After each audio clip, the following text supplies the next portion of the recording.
친애하는 형제 자매 여러분, 예수스 아네스테이, 이것은 역사적 사실입니다. 우리는 어쩌다가 가짜뉴스라는 그 밀물과 같은 세태 가운데서 살아가고 있습니다. 목회서 신인 디모데전서와 이 후서 디도서에 보면은 신화라는 말이 나옵니다. 그 허탄한 이야기라는 말도 나옵니다. 그것은 가짜 뉴스를 말합니다. 그럼 진짜 뉴스는 뭐냐? 디모데전서 3장 16절 말씀 보면은 크도다 경건의 비밀이여 그렇지 않다는 이 없도다. 그분은 육신으로 나타나신 바 되셨고 영으로 의롭다 하심을 받으시고 천사들에게 보이시고 만국에게 전파되시고 세상에서 믿음 받으시고 영광 가운데서 올리셨느니라. 여기에 영으로 의롭다 하심을 받으신다라는 표현은 로마서 1장 초두에 나오고 있는 것처럼 영으로 다시 사셨다, 부활하셨다라는 말씀입니다. 근데 시들이 참 하수선합니다. 가짜 뉴스가 진짜 뉴스로 돌변하고 있는 것처럼 예수 그리스도께서 역사적으로 오셨고 역사적으로 고난받으셨고 그리고 역사적으로 십자가에 역사적으로 부활하시고 그리고 승천하셨다라는 그 사실 자체가 비역사적인 가짜 뉴스다. 그 성경에는 신화가 있다. 이것을 신학에서 주도했고 세월이 흘러서 우리 한국의 목사들 가운데서도 상당수가 부활을 믿지 아니하는 시절을 살아가고 있습니다. 이미 20년 전의 통계입니다마는 진보적인 한 장로 교단의 목사 40%가 부활을 믿지 않는다고 했습니다. 그러면 부활주일날 부활을 설교하지 않느냐? 합니다. 왜 설교하죠? 어리석은 교인들이 믿으니까. 설교단에서 부활을 설교한다는 겁니다. 오늘 누가복음 24장을 읽었습니다만 그 앞부분에 보면은 엠마오로 가고 있는 두 사람에게 예수께서 나타나셨습니다. 답답하셔서 말씀하십니다. 미련하고 마음에 더디 믿는 자들아. 그 부활을 믿는 것이 아니라 부활을 믿지 못하는 것이 어리석고 미련한 일입니다. 그러니까 우리는 오전 말씀에 이어서 이 말씀, 부활의 말씀을 믿지 아니하는 가짜뉴스에 휘둘리는 어리석고 미련한 자가 되지 말고 그 부활을 믿고 그 부활의 정인이 되는 모든 교우들이 되시기를 진심으로 바라면서 이 말씀을 살펴보겠습니다.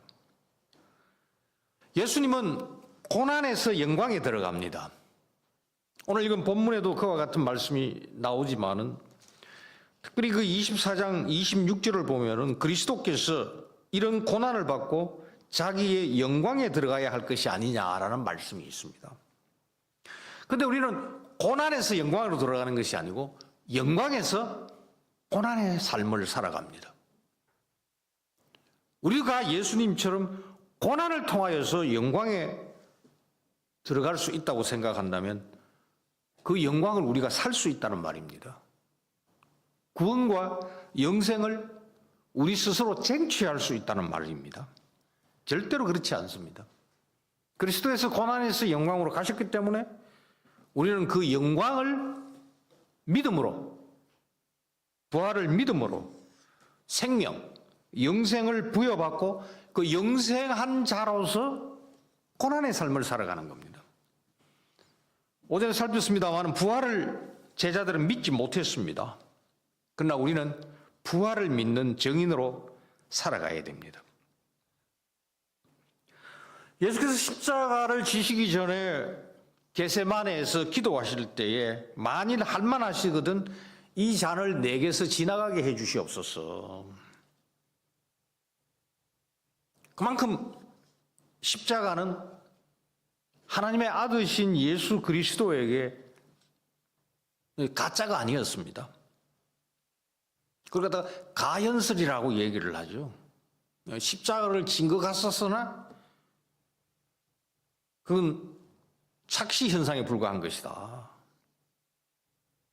예수께서는 진짜 십자가를 지셨고 그 고난을 피하고 싶을 만큼 쓰디쓴 잔이었습니다. 그리고 진짜 부활의 영광에 들어가셨습니다. 그러나 우리가 잘 알아야 될 것은 예수님만 홀로 십자가를 지고 부활하여 나아가셨습니다. 이 고난주간 예루살렘과 이 세계 도처에서는 십자가를 지고 가는 그 퍼포먼스를 합니다. 이것을 시작한 사람들이 성탄절의 구유를 고아낸 사람들입니다. 우리 교회도 조금 익숙한 그 성 프란시스라는 사람이 이 일을 시작을 했습니다. 바로 여기에서 헛된 경건이 출발하게 되는 겁니다. 우리가 십자가를 지는 흉내를 내면서 그리스도의 고난에 참여할 수 있다고 생각하는 것이죠. 그러나 우리는 고난을 그런 방식으로 십자가를 지고 참여하는 것이 아닙니다. 그 고난을 통하여 영광에 가셨기 때문에 그 영광을 성령 하나님을 통하여 받은 우리는 예배당 바깥에서 고난받는 겁니다. 세상에서 고난받는 겁니다. 이 땅에서 고난받는 겁니다.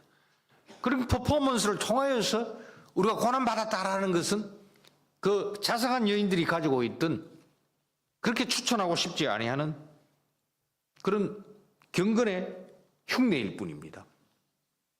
물론 예수께서도 자기 십자가를 지고 나를 따르라 그렇게 말씀하셨습니다. 제자가 선생보다 높지 못하기 때문에 우리는 선생과 같아질 수가 없습니다. 따라서 우리는 예수님과 달리 우리 출발점이 십자가가 아닙니다. 분명히 알아야 됩니다. 우리가 십자가를 지고 부활로 나아가지 않습니다. 우리의 출발점은 부활입니다. 실제로 로마서 6장에 나오고 있는 것처럼 우리가 예수 그리스도와 함께 죽고 예수 그리스도와 함께 산다. 바로 여기에 우리가 고난에 참여하기 이전에 영광에 참여하는 겁니다. 예수 그리스도와 함께 죽었다라는 것을 그리스도의 부활이라는 아주 뚜렷한 빛, 거기에 비춰가지고 우리가 비로소 인식하는 것이죠. 따라서 우리의 출발점은 그리스도의 부활입니다. 생명입니다. 거기에 모든 것이 동시적으로 주어지는 겁니다. 우리가 충분하게 깨달을 수가 없습니다. 그런 것을 전부 깨달을 수가 없습니다. 어느 인간이 이 세상 살아가며 이 부활의 영광을 정말 받았음에도 불구하고 그것을 통째로 있는 그대로 알 수 있는 인간이 있을까요? 우리는 이 부활을 원동력으로 삼아 고난으로 나아갑니다. 이것이 바로 그리스도의 남은 고난을 우리 몸에 채운다라는 말씀의 뜻입니다. 우리가 산다는 것, 숨 쉰다는 것, 생물학적 이해도 있습니다만 이것이 전부일 수는 없죠. 부활을 참여하는 그 원동력 때문에 우리에게 숨 쉬는 게 있고 산다는 말이 우리의 체험으로 나타날 수가 있습니다. 예수께서도 죽으셨으니 부활하셨다. 그런데 우리가 항상 살아 있었느냐? 그렇지가 않죠. 태어나기 전에 우리는 존재하지 않았습니다. 그런 의미에서 말씀드리고 있는 게 아닙니다. 이것을 우리가 탕자 비유에서 잘 알 수가 있습니다. 탕자가 돌아올 때 아버지 기뻐 즐거워했습니다. 살찐 송아지를 잡아서 먹고 즐기자고 했습니다. 그리고 말합니다. 이 내 아들은 죽었다가 다시 살아났도다.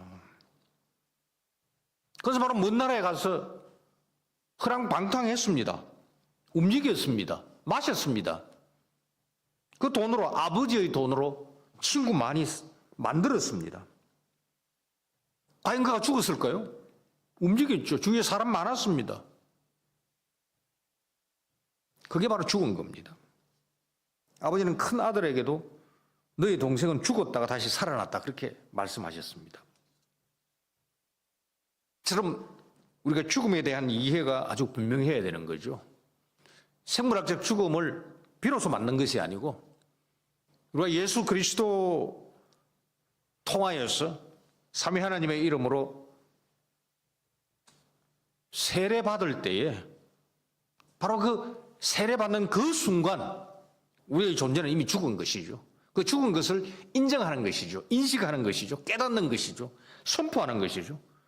그리고 그때부터는 우리의 이름으로 사는 것이 아니죠. 그것이 바로 우리가 잘 알고 있는 본문 갈라디아서 2장 20절 내가 그리스도와 함께 십자가에 못 박혔나니 그런즉 이제는 내가 사는 것이 아니요 오직 내 안에 그리스도께서 사시는 것이라. 이제 내가 육체 가운데서 사는 것은 나를 사랑하사 자기 자신을 부리신 하나님의 아드님을 믿는 믿음 안에서 믿음으로 사는 것이라. 세례죠. 이게 아주 구체적으로 세례 문장입니다. 우리는 바로 그 순간 죽음을 인정하는 겁니다. 이 예수님 이름 전에는 내가 죽었구나. 이제는 예수님의 이름으로 사는구나. 그것이 바로 믿음으로 사는 것이구나. 이처럼 우리가 그리스도와 함께 십자가에 못 박히는 것은 비로소 죽는 것이 아닙니다. 죽었다라는 확인식입니다. 오히려 죽음을 죽이는 이 놀라운 십자가에서 죄와 허물로 죽은 우리의 본래 모습을 확인하는 겁니다. 이것이 바로 부활의 체험입니다. 보니 비로소 우리는 십자가에 못 박혔던 자들이구나. 이미 못 박혔던 자들이구나. 이처럼 우리는 우리 자신을 보아서는 이것을 체험할 수 없습니다. 깨달을 수 없습니다. 선언할 수 없습니다. 부활의 빛에서 비로소 압니다. 예수님 앞서 가던 나는 죽은 자구나. 십자가 앞에 살던 나는 죄와 허물로 죽었었구나. 예수님의 부활에서 비로소 이것을 알게 됩니다. 예수님 뒤에 따라가야 되는구나. 십자가 뒤를 따라가는 나는 십자가로 죄와 허물을 용서받았구나. 이처럼 부활로 새 생명을 얻어 우리가 믿음으로 살 때에 이것을 증거할 수가 있습니다. 믿음의 증거는 고난입니다. 산자만이 자기 십자가를 지고 고난받는 중에 부활의 증인으로 살아갑니다. 다시 좀 따져보겠습니다. 오늘 오후에 읽은 이 본문 자체는 한편으로 예루살렘을 즉시하고 있습니다. 예수께서 이 부활하시고 제자들을 만나시는 장면을 기록하고 있습니다. 예루살렘, 특별히 이 49절에 보면은 이 성이라는 말씀이 나옵니다. 예루살렘 성이죠. 예수께서 부활하셨고 예수께서 승천하실 곳이고 이 성에서 위로부터 임하실 능력을 기다리라. 성령께서 임하실 곳이 바로 예루살렘입니다. 그런데 부활과 오늘 본문 사이에 40일 정도의 간격이 있습니다. 우리가 44절에서 49절까지 읽었습니다만 아마 44절과 45절 사이가 40일의 간격이라는 판단이 듭니다. 44절에서는 예수께서 이 부활하신 그 장면을 아주 적나라하게 말씀을 하고 계시고요. 그리고 다시 예루살렘입니다. 부활하신 곳이 예루살렘이시고 그 사이에 40일 간격을 두시고 승천하시기 직전에 이 성에 머물라고 말씀을 하십니다. 과연 이 40일 사이에 예루살렘과 예루살렘 사이에 예수께서 어디에 계셨을까요? 오전 본문에서 우리가 살펴봤습니다마는 40절이 중요합니다. 갈릴리입니다. 갈릴리에서 예수께서 자기가 하신 말씀 총복습을 하십니다. 내가 살아난 후 너희보다 먼저 갈릴리로 가리라. 이것은 겟세마네 기도하시기 직전에 11 제자들에게만 하신 말씀입니다. 그런데 제자들이 미루적거립니다. 오전 말씀처럼 믿음이 없었기 때문이죠. 믿음이 있었다면 자상한 경건을 책망하면서 여인들을 이끌고 밤을 새워서라도 갈릴리로 돌아갔어야 됩니다. 그리고 부활의 새벽에 이 천사가 예수께서 하신 이 말씀을 여인들에게 전하라 하였습니다. 우리가 오늘 본문을 읽었습니다만 다른 복음서인 마태복음 28장 7절을 보면은 그 여인들에게 천사가 나타나셔서 예수께서 먼저 갈릴리로 가신다라는 그 말씀을 반복하면서 이 말씀을 제자들에게 전하라고 하고 있습니다. 이것은 제자들이 당할 수밖에 없는 그 직분자로서의 심각한 직무유기에 대한 책망입니다. 그 책망을 어떤 교회 취리에서 하는 것이 아니라 정확한 표현이지 않을 수 있습니다만은 취리 회원이 아닌 이로부터 취리 회원이 책망을 받는 겁니다. 아니 당신들이 이 말씀을 듣고 우리에게 선포하지 아니했느냐? 당신들에게만 이 말씀을 하지 않았느냐? 당신들이 우리에게 그것을 가르쳐야 되는 게 아니냐? 예수께서 십자가에 달리시기 전에 먼저 갈릴리로 가신다. 사흘 후에 그렇게 말씀하셨으니 당신들은 여인들은 이 말씀을 듣지 못했으니 우리의 선포를 통하여서 이 말씀을 깨닫고 우리와 함께 빨리 갈릴리로 가자. 그런데 순서가 바뀐 거죠. 이것은 바로 불신자 선장이 하나님 여호와를 고백하고 있는 선지자 요나를 책망하는 것과 같은 맥락입니다. 이것은 단순한 전달이 아니라 책망입니다.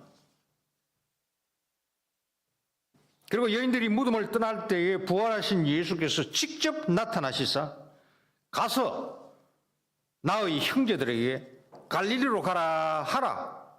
거기서 나를 보리라 하시니라. 마태복음 28장 10절에 나옵니다. 예수께서 얼마나 답답하신지, 얼마나 제자들에 대하여서 미루적거리고 있는 그 모양새를 보고 얼마나 답답하신지를 우리가 알 수가 있습니다. 여인들은 예수께서 제3일에 다시 살아날 것이라 하신 말씀을 기억하고, 누가복음 24장 8절에 나옵니다. 기억하고 사도들에게 가서 고했습니다. 그런데 24장 11절을 보면은 그런데 사도들은 여인들의 말이 허탄한 듯이 배어. 이게 허탄이라고 번역한 것은 요새식으로 우리가 자주 쓰고 있는 말 넌센스입니다. 가짜 뉴스구나. 허탄한 듯이 배어 뭐라고 나오죠? 믿지 아니하였더라. 제자들이 믿지 않았습니다. 그 비취리 회원이 분명하게 전하는데 취리 회원은 말씀을 맡은 자들은 넌센스. 왜 가짜뉴스 유포하냐? 어떤 진보적인 장로교 교단의 목사들만 이상하지 않고 제자들부터가 이상했습니다. 어떻게 보면 이건 이상한 것이 아니라 이것이 오히려 정상적이라 할 수 있겠죠. 왜? 전무했습니다. 후무한 일을 들었습니다. 베드로가 무덤에 갔지만은 24장 12절을 보면 기이하게 여겼다. 그 놀라워했다는 겁니다. 믿었다라는 표현이 안 나옵니다. 장사에 든 시신이 없어서 놀랐지만은 그것을 부활로 믿지 않았기 때문입니다. 자기 입으로 주님은 그리스도입니다. 살아계신 하나님의 아들입니다. 고백했던 바로 그의 베드로가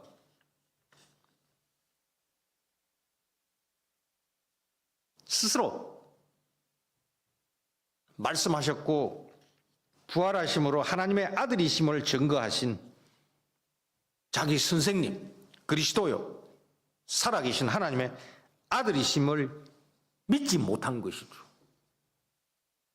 이렇게 우리가 믿는다라는 것이 하나의 습관, 관습 또는 스스로 빠져버린 어떤 착각 정도에서 우리의 믿음이 가짜뉴스에 휘둘릴 수가 있다는 것입니다. 믿었다면 이 베드로와 이 제자들은 어떻게 해야 된다고 했습니까? 어떤 행동을 했어야 되죠? 게세마네 기도를 시작하시기 전 예수님은 11 제자들에게 어떤 말씀하셨습니까? 불과 나흘 전 시간적으로 만 3일 이쪽 저쪽 그 전에 예수께서 하신 말씀을 기억하지도 못하고 여인들은 기억했습니다. 믿지도 못한 제자들. 믿었다면 어디로 가야 됩니까? 갈릴리로 돌아가야 됩니다. 왜? 아직도 훈련이 끝나지 않았기 때문입니다. 부활을 믿어야 훈련이 끝이 납니다. 어떻게 보면 갈릴리로 가라는 그 말씀 자체에 마지막 훈련의 그 시발점이 들어가 있습니다. 부활을 믿어야 지금까지 쌓은 훈련이 헛수고가 되지 않고 변절하지 않고 부인도 하지 않을 겁니다. 부활하신 예수님을 만나 뵙고도 부활을 믿지 않을 수는 없으니까요. 그러기 위해서는 예루살렘에 머물면 안 됩니다. 갈릴리로 가야 됩니다. 제자들이 사도가 되려면은, 제자들이 증인이 되려면은 부활을 믿어야 됩니다. 부활하신 주님을 먼저 약속하신 자리에서 배워야 됩니다. 증인은 부활하신 주님을 만난 자들입니다. 예수님을 죽이는데 앞장선 자들은 거짓 증인들입니다. 십자가 앞에 서 있는 자들은 거짓 증인들입니다. 십자가 뒤에 가야 됩니다. 부활이 출발점입니다. 부활의 주님을 말씀하신 곳에서 순종하면서 그쪽으로 당도해야 됩니다. 도착해야 됩니다. 그곳에서 부활하신 분을 배워야 됩니다. 저희는 이처럼 이 부활의 영광으로 충만하신 예수님을 뵙고 나의 주님, 나의 하나님으로 고백하는 자입니다. 평생 목사로 살고 여전히 목사인 또 목사를 양성했던 그 많은 세월을 보낸 저로서는 왜 교회 안에 변절자들이 나타나는지 비로소 지금 고민한 문제는 아닙니다. 왜 예수님을 믿고 이른바 7위 회원까지 된 자들이 왜 타락을 하는지, 왜 신자라는 자들이 왜 부활을 출발점으로 삼을 수 있는 세례를 받은 자들이 바로 생명, 영생에 참여한 자들이 왜 생명을 스스로 끊는지, 근데 그렇게 스스로 목숨을 끊은 자들에게 남아있는 자들은 부활의 찬송을 부르면서 부활의 그날까지 편히 쉬십시오 프랭카드를 내걸며 많은 사람들 앞에서 그가 부활을 믿은 것처럼 마지막 예를 차리는지, 이게 다 믿음을 가장한 가짜 의식이 아닌지, 왜 이와 같은 현상이 우리 주위에서 지속적으로 일어나고 있는지. 불과 얼마 전에 어떤 정치인, 나는 그 일과 무관하다 단호하게 기자회견하고 곧장 자기 목숨을 스스로 버렸습니다. 장례식장에 있는 고인의 그 위패에, 참 위패라는 말도 가당찮습니다만 십자가가 달려있고, 그 자리에 회중들이 모여서 찬송가를 부르고, 정말로 부활을 체험했을까요? 부활을 믿었을까요?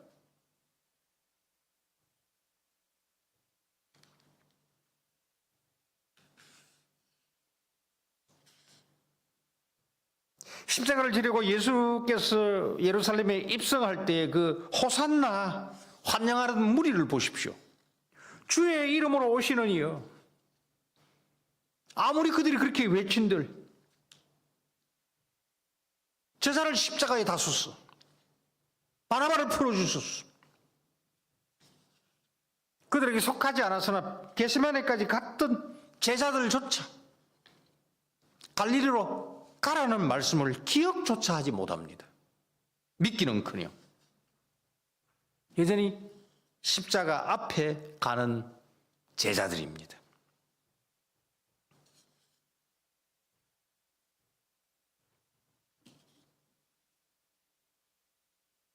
도움서 말미를 보면은 예수께서 적어도 만 8회를, 부활하신 8회를 후 이 많은 시간을 예루살렘에서 머문 것을 볼 수가 있습니다.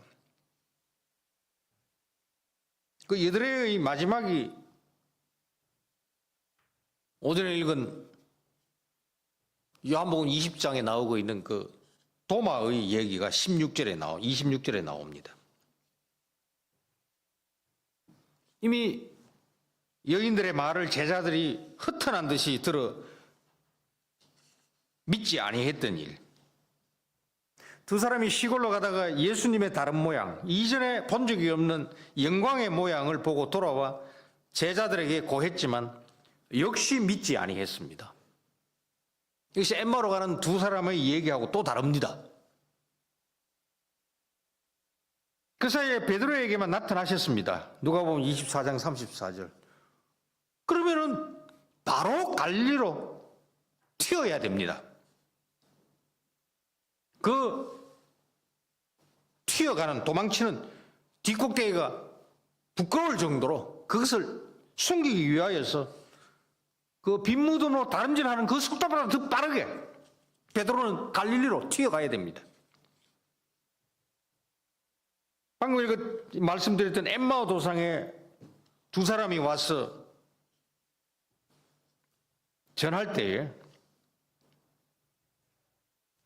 어느 정도 수긍하는 장면이 나타납니다.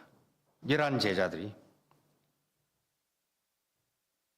두 사람이 말할 때 예수께서 친히 나타나신 기록이 24장 36절에 나오고 있습니다. 아마 그 자리에 도마가 없었을 겁니다. 그래서 8회를 지나, 그러니까 이 8일 동안 불순종을 한 겁니다. 분명히 부활하신 예수님을 여인들도 보았고 제자들 들어도 보았음에도 불구하고 여전히 갈릴리로 안 가고 여전히 예루살렘에 머물고 있는 겁니다. 우리는 애꿎게 도마만 나쁜 불신자처럼 몰아붙이지만 여전히 제자들 전부가 도마와 함께 거기에서 미리적거리고 있었던 겁니다. 자, 이 여러 가지 기록들의 메시지가 뭡니까? 제자들도 부활을 아주 천천히 믿었다는 겁니다. 단적으로 예루살렘에서 일어났기 때문입니다. 여전히 갈릴리가 아닙니다. 제자들은 예루살렘에서 이 황량한 길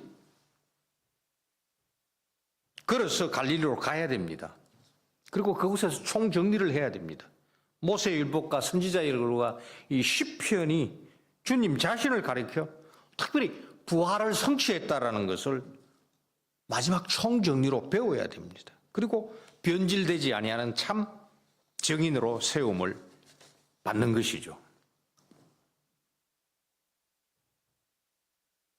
우리가 읽었던 본문 45절이 아주 중요합니다. 예수께서 그들의 마음을 열어 성경을 깨닫게 하시고, 여기 마음이라는 것은 합리적으로 설명한다는 뜻이 아닙니다. 이 마음이라는 것은 어떤 합리적인 설명 이전에 위로부터 임하는 계시, 그 계시가 우리의 기존의 상식, 기존의 어떤 관습, 기존의 고집을 일격에 파괴하면서 완전하게 변하는 그 모습을 말합니다. 그러면 성경을 깨닫게 하신다라는 이 말씀은 평소에도 늘 하셨던 말씀, 모세의 율법, 선지자의 글, 그 시편에 대하여서 이 복음서 앞의 내용들을 살펴보십시오. 예수께서 하셨던 말씀이 바로 구약입니다. 모세의 율법이죠. 선지자죠. 시편이죠. 그런데 그 말씀을 마음을 열어주실 때에 이 주도가 우리가 하는 것이 아니죠. 주께서 우리의 마음을 열어주실 때에 그 많이 들었던 말씀이 한순간 깨닫게 되는 것이죠. 바로 이것이 마지막 총정리였습니다. 여기에 그리스도의 고난이 있습니다. 부활이 있습니다. 사죄를 얻게 하는 회개가 있습니다. 그리고 다시 오실 재림의 약속이 들어 있습니다. 이처럼 증인은 먼저 부활하신 주님을 만나야 됩니다. 성경을 총정리해야 됩니다. 부활한 주님께서 마음을 열어 성경을 깨닫게 하셔야 비로소 십자가를 바로 질 수 있는 겁니다. 이처럼 갈릴리로 가야 부활하신 주님의 증인이 됩니다. 증인은 예수님의 부활을 증거하는 자입니다. 오전에 말씀해 드렸던 것처럼 우리의 입에 익숙한 그 부활의 소망 이전에 부활의 믿음이 있어야 됩니다. 믿음에서 소망이 나옵니다. 믿음에서 사랑이 나옵니다. 마찬가지로 성경이 말하고 있는 복음서 말미 이 본문과 사도행전 1장에서 말씀하고 있는 그 증인은 부활의 증인입니다. 사도행전 1장 21절 22절을 보면은 이러함으로 요한의 세례로부터 우리 가운데 올리어져 가신 날까지 주 예수께서 우리 가운데 출입하실 때에 항상 우리와 함께 다니던 사람 중에 하나를 세워 우리와 더불어 예수께서 부활하심을 증언할 사람이 되게 하여야 하리라. 항상 증인 앞에는 괄호 앞에 부활의 증인이 있습니다. 그것이 바로 세례로 우리는 부활의 증인이 된 겁니다. 부활을 체험해야 부활을 증거할 수 있습니다. 그러면 예루살렘에 머물러서는 안 됩니다. 불신앙입니다. 갈릴리로 가서 항상 가르치셨던 곳, 산상복음 마태복음 5장 1절을 보면 산에 오르사, 그리고 바로 그 산에 이르러 마태복음 28장이 나옵니다. 산상복음을 가르쳐서 입학식 하셨던, 시키셨던 바로 그곳에서 종업식 하시기 위하여서 40일 어간 예루살렘에 지속적으로 계시지 아니하시고 중간에 갈릴리로 가셨다가 다시 예루살렘으로 돌아오신 겁니다. 바로 그 곁에는 고린도서 15장 6절에 있는 것처럼 500여 형제들도 종업식 축하객으로 그 둘러서 있었을 겁니다. 이렇게 종업식을 해야 비로소 부활을 증거할 수 있는 증인으로 발대식, 사도, 임직식이 가능해지는 것이었습니다. 결과적으로 갈릴리로 와서 성경을 제대로 공부했기 때문에 베드로의 오순절 설교가 무르익어 나옵니다. 그 배신자 베드로가 한 50일 정도의 시간이 지나고 난 다음에 완전히 메시지가 다릅니다. 같은 혀를 움직이지만 나는 그를 모른다. 근데 비로소 부활의 증인으로서 설교하기 시작합니다. 종업식 했기 때문입니다. 바로 입학시키시고 졸업시키신 바로 그분이 마음을 열어주셨기 때문입니다. 성경 말씀을 깨닫게 해주셨기 때문입니다. 그래서 부활의 증인으로 확실하게 앞장서 나왔습니다.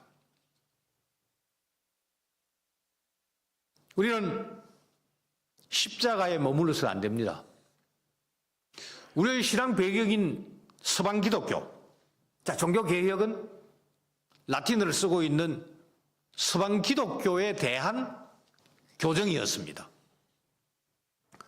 서방 기독교는 성찬 중심의 기독교이기 때문에 성찬을 언제 제정을 했냐? 예수께서 십자가를 지시기 전에 제정을 했다. 그래서 서방 기독교의 출발점은 십자가입니다.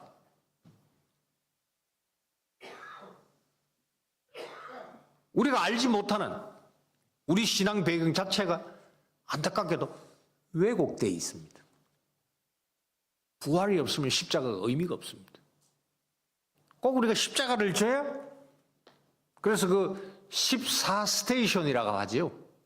예루살렘에 가면은 많은 가짜 뉴스에 기초한 전설을 가지고서 예수께서 여기서 십자가를 이렇게 메시고 출발을 하셨고, 어디에서는 쓰러졌고, 어디에서는, 그래서 그 베로니카가 그 손수건을 드러내가지고 예수 여기에 흐르고 있는 피를 닦아주었다. 뭐 그런 식으로 해가지고 거기에 서가지고 이렇게 경건하게 기도하면은 그리스도의 고난에 참여하는 것처럼.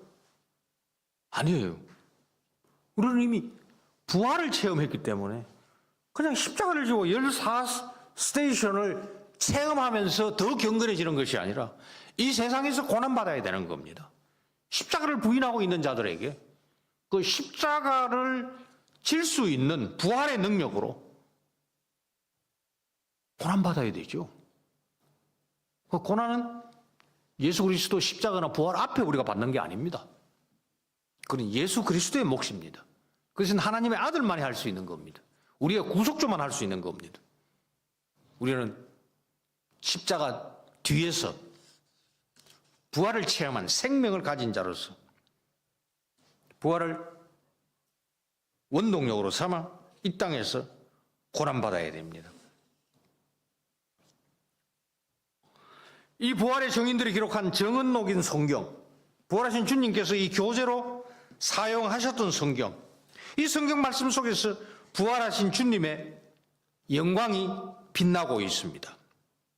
부활하신 주님께서 오순절에 보내주신 성령 하나님께서 우리의 마음을 열어 성경을 깨닫게 하시고 부활의 주님을 믿게 해 주십니다.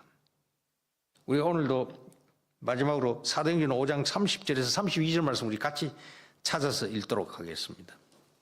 사도행전 5장 30절에서 32절.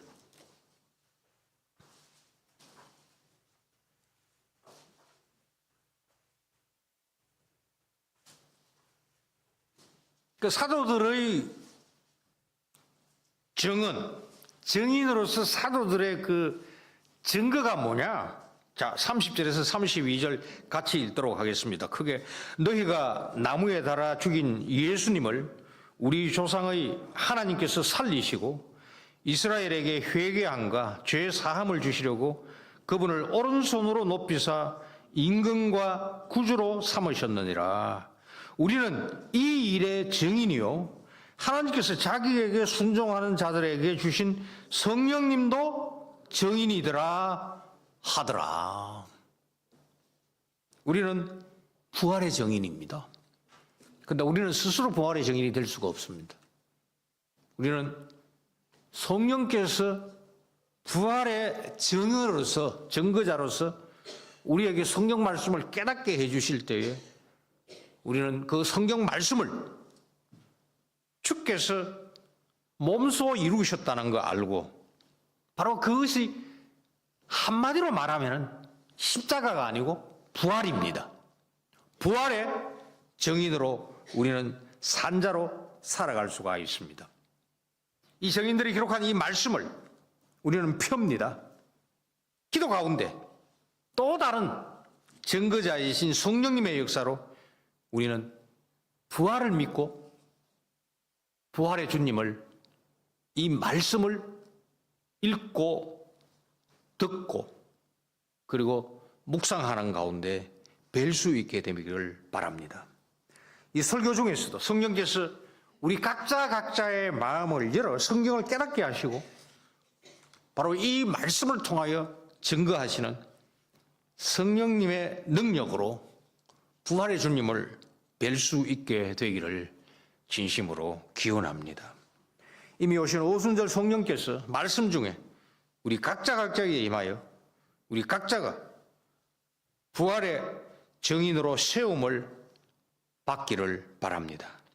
그리하여서 이 부활의 주님의 증인으로 한 주간 죽음을 겁내지 말고 세상에게 아부하지 아니하는 부활의 증인으로서 승리하시고 부활의 주님의 그 재림을 대비하시는 복된 교우들이 다 되시기를 진심으로 기원합니다. 아멘. 우리 171장 부르겠습니다.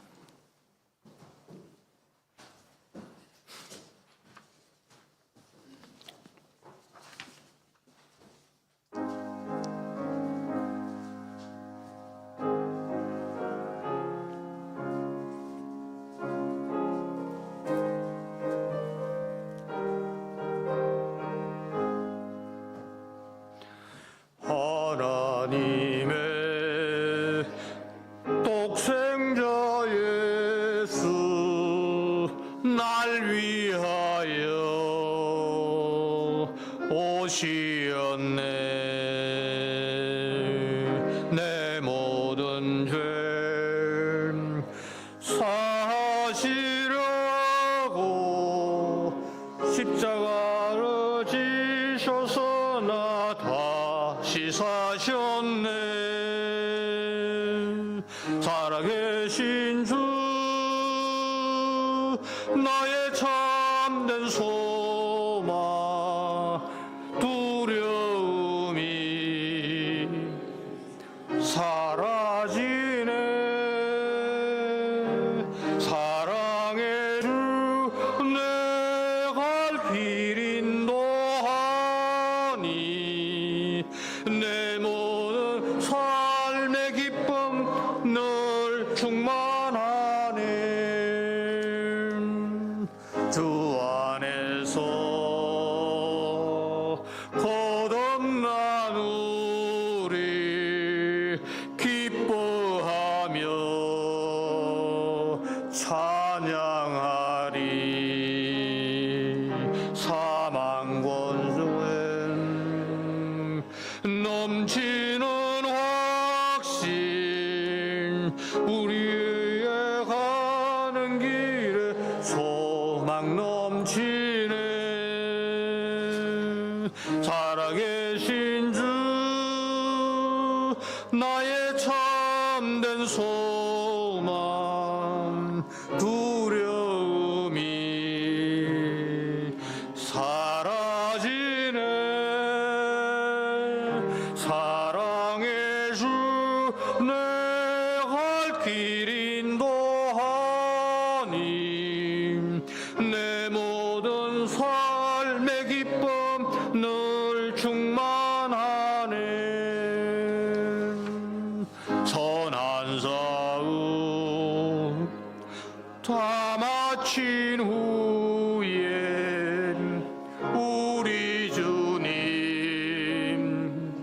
배우리라. 사망 권세 다 물리치고 주님이 가스리니 영광 넘치네. 살아계신 주 나의 참된 소망 두려움이 사라지네. 사랑의 주 내 갈 길 인도하니 내 모든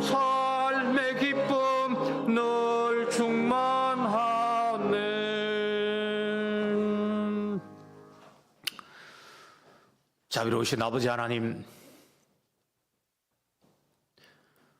우리의 찬송을 받아주시옵소서. 우리에게 주신 새 생명의 약속 성취하시려고 아드님 보내어주시고, 아드님께서 십자가를 지셔서 영광으로 임하심으로 말미암아 성령께서 우리에게 영광을 원동력으로 출발점 삼게 하여 주신 거 감사합니다. 그 십자가를 증거한 거짓 증인 되지 말게 하여 주시고, 부활을 체험한 증인 삼아 주시옵소서. 성령께서 그리스도를 죽음에서 부활하게 하셨사오니 그 성령께서 그 말씀으로 우리를 마음을 열어 깨닫게 하시는 것처럼 우리에게 증거자로 부활을 확신하게 고백하게 믿게 하신 것처럼 우리도 성령님과 함께 부활 뒤를 따라가는 십자가 가운데 고난받으며 한 주간 승리하게 도와 주시옵소서. 세상이 흉흉합니다. 가짜 뉴스가 득세합니다. 그곳에 사람들이 모입니다. 비록 저희들이 그들 속에 많은 이들, 다수는 아니지만, 비록 소수지만 가짜 뉴스가 아니라 그리스도께서 부활하셨다, 예수스 아네스테이 고백하며 믿게 하여 주시니 감사합니다. 이번 한 주간 우리를 세상에 파송하실 때에 어떠한 일을 만나더라도 변절하지 않게 도와주시옵소서. 그 부활을 체험한 자로서 산 재물답게 고난을 감당하도록 복을 허락하여 주시옵소서. 무엇보다 주 예수 그리스도의 재림을 대망하오니 속히 오셔서 우리의 수고와 눈물을 닦아주시고 영원토록 찬양받으실 날을 속히 임하게 하여 주시옵소서. 예수님의 이름으로 기도하옵나이다. 아멘. 성령하겠습니다.